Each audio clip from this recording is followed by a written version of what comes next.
Bonjour tout le monde, j'ai décidé de faire une vidéo pour vous aider à démarrer vos semis. Quand on reçoit la tour, on est bien excité, mais en même temps, des fois, il peut y avoir des petites inquiétudes, on ne sait pas trop comment s'y prendre. Vous allez voir, c'est super simple. L'important, c'est de s'amuser. OK? L'objectif, oui, on veut faire pousser des légumes, des fruits, on veut être autosuffisant, mais il faut faire ça dans le plaisir. Puis vous allez voir que c'est une aventure qui est vraiment hyper excitante, puis vraiment agréable. Donc, vous avez reçu dans vos boîtes avec la tour une petite serre comme ça. Il y a de la laine de roche à l'intérieur. Donc, dépendamment du nombre d'espaces que vous avez dans votre tour, je vous suggère d'utiliser le même nombre d'espaces de laine de roche. Donc, en principe, une tour, c'est 20 espaces. Si vous aviez pris une extension, bien, ça peut être 8 de plus et ça pourrait même plus que ça. Alors, les laines de roche, c'est ça ici. C'est le substrat qu'on va utiliser pour faire pousser nos légumes, nos petits semis. Alors, c'est la laine de roche, vous allez la mettre dans l'eau. J'en ai une déjà qui est dans l'eau depuis un petit moment. Fait qu'on va la faire tremper 10, 15, 20 minutes, comme vous voulez. C'est pas vraiment important. On veut simplement que ce soit bien imbibé d'eau. On la remet dans notre petite serre comme ça. Donc, on voit bien qu'il en rentre 7 de large, puis eux, ils vous en donnent 21. Donc, on peut en partir une de plus là, sans problème. Ils vous ont remis différentes semences. Il y a quelques variétés à l'intérieur si ça vous intéresse de les utiliser. Moi, bon, personnellement, j'ai des semenciers favoris que j'aime bien, les jardins de l'écoumène, par exemple, qui ont des semences biologiques, mais ça, c'est vraiment à votre discrétion. Ils vous ont remis aussi de la vermiculite. Je dirais qu'au départ, je l'utilisais, mais je m'aperçois que maintenant, j'ai des meilleurs résultats sans l'utiliser. Fait que pour tout de suite, moi, ça, je ne le prendrai pas. Je me suis fait un plan, ok, c'est super simple. Vous allez faire la liste de ce que vous avez envie de faire pousser. C'est quoi, vous, que vous mangez au quotidien? Choisissez vraiment des choses là, que vous avez l'habitude de consommer. On peut faire des petits tests aussi, des expériences, c'est le fun. Puis ensuite, ben, on a dit qu'il y en avait 7 de large dans nos petites laines de roche. Donc, j'ai inscrit les variétés que j'avais envie de semer aujourd'hui. Et selon, ben, est-ce que vous en avez 21 à partir, est-ce que vous en avez 28? Pourquoi je fais ça?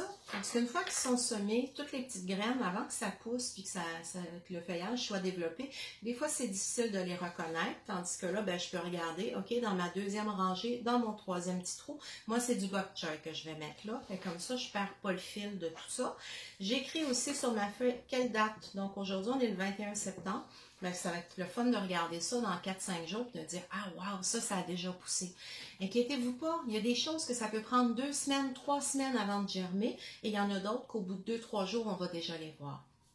Il y a la qualité des semences, il y a le taux de germination qui va entrer en ligne de compte aussi. Fait que si vous prenez des semences avec 75% de germination pour leur taux et que finalement on tombe sur les semences qui ne germent pas, ça se peut que ça ne germe pas dans vos laines de roche. C'est pas grave, on recommence. Je vous l'ai dit au départ, on s'amuse. OK? Donc, juste pour vous montrer. Par exemple, ici, je veux faire des concombres. Moi, j'ai choisi une variété de concombres auto-fertiles. C'est-à-dire que je n'aurai pas besoin de jouer à l'abeille et de les polliniser. C'est super le fun aussi, là, j'ai mon petit pinceau, puis pour les fraises, par exemple, j'aurais pas le choix de le faire, mais là, les concombres, j'ai décidé d'y aller comme ça. Les concombres, ce sont des semences qui sont quand même un petit peu plus grosses, donc on n'en mettra pas trop. Pensez toujours en fonction de la grosseur du plant que vous allez avoir. Pour celui-ci, je vais mettre les 2 semences directement dans mon premier petit espace. Ensuite, j'ai décidé de partir de la roquette. La roquette, c'est vraiment beaucoup plus petit comme semence. C'est vraiment des toutes petites graines. Donc, je pourrais en mettre une dizaine de graines dans mon petit espace. Puis, je vais observer ce que ça va donner. Puis, tu sais, si éventuellement vous trouvez, ben finalement, ça a donné trop de choses, le plant était trop gros, ben on a juste à en mettre moins, c'est pas plus grave que ça.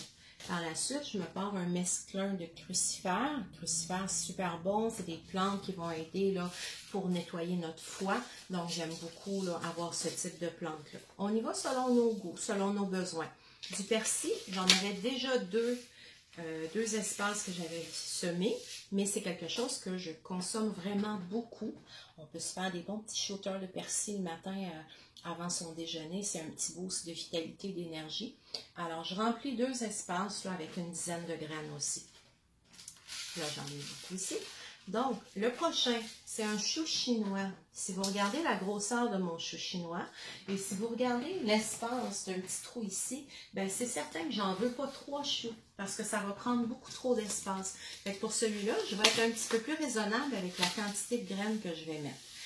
Comme on sait, encore une fois, qu'on est tributaire du taux de germination, je peux y en mettre 3-4 pour commencer, puis quand ils auront poussé, ben, j'en enlèverai 1 ou 2. Là, vois-tu, je suis en train de parler, fait que je perds le fil. 1, 2, 3, 4, 5, 6. 1, 2, 3, 4, 5, 6. C'est dans mon 6e espace que je viens déposer quelques semences de mon chou chinois. Alors, on s'amuse comme ça.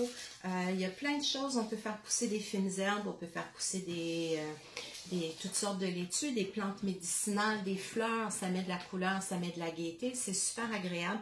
On y va avec les légumes qu'on aime. Des poivrons, des tomates, des concombres, les aubergines, ça fonctionne bien. Les petites fraises, c'est sûr qu'avec les fraises, on va jouer à l'abeille, mais ça fonctionne très bien. L'hiver dernier, si tu regardes mes autres vidéos, j'avais des fraises dans ma tour. Justement, là, ce que j'ai fait, c'est que j'ai pris une fraise fraîche, je l'ai coupée en tranches, je l'ai laissée sécher, puis je suis allée récolter les petites graines. Je vais montrer ça ici. Donc là, j'ai plein de petites semences. Fait que ça aussi, c'est une autre expérience que je vais faire. C'est la première fois que je le fais avec des vraies fraises. J'avais déjà acheté des semences, mais c'est des choses qu'on peut faire. Donc, quand je dis on s'amuse, ce sont des essais-erreurs, on recommence, puis c'est pas plus grave que ça.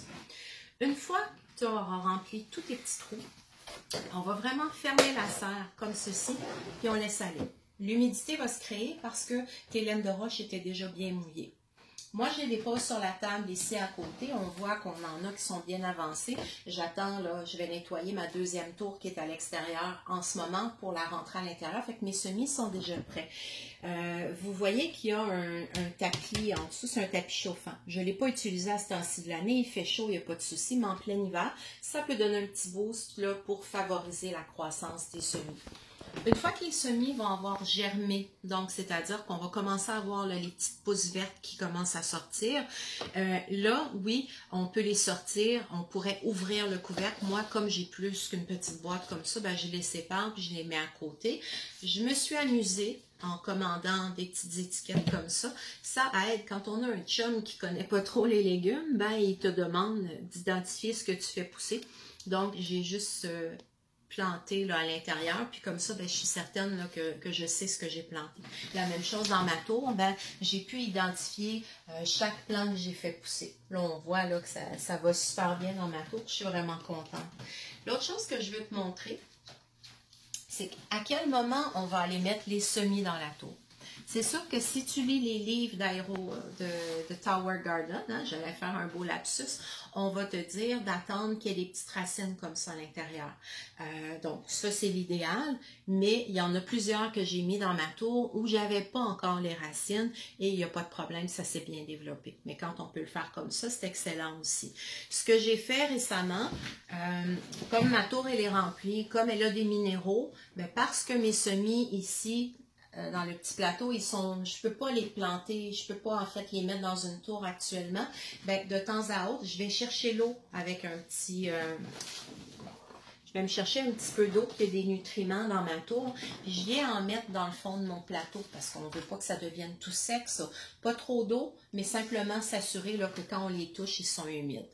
Donc voilà, j'espère que cette vidéo-là pourra t'aider. Il y en aura d'autres qui vont suivre, mais déjà pour démarrer, ce sera un bon coup de pouce. Alors, on n'oublie pas, on s'amuse, c'est du gros plaisir au quotidien, c'est de la détente, c'est comme une méditation de venir voir nos petits plants qui poussent, ça évolue, puis quand c'est rendu qu'on met ça dans nos assiettes, puis qu'on se fait des salades là, extraordinaires, c'est un pur délice et un pur bonheur. Donc, bonne journée!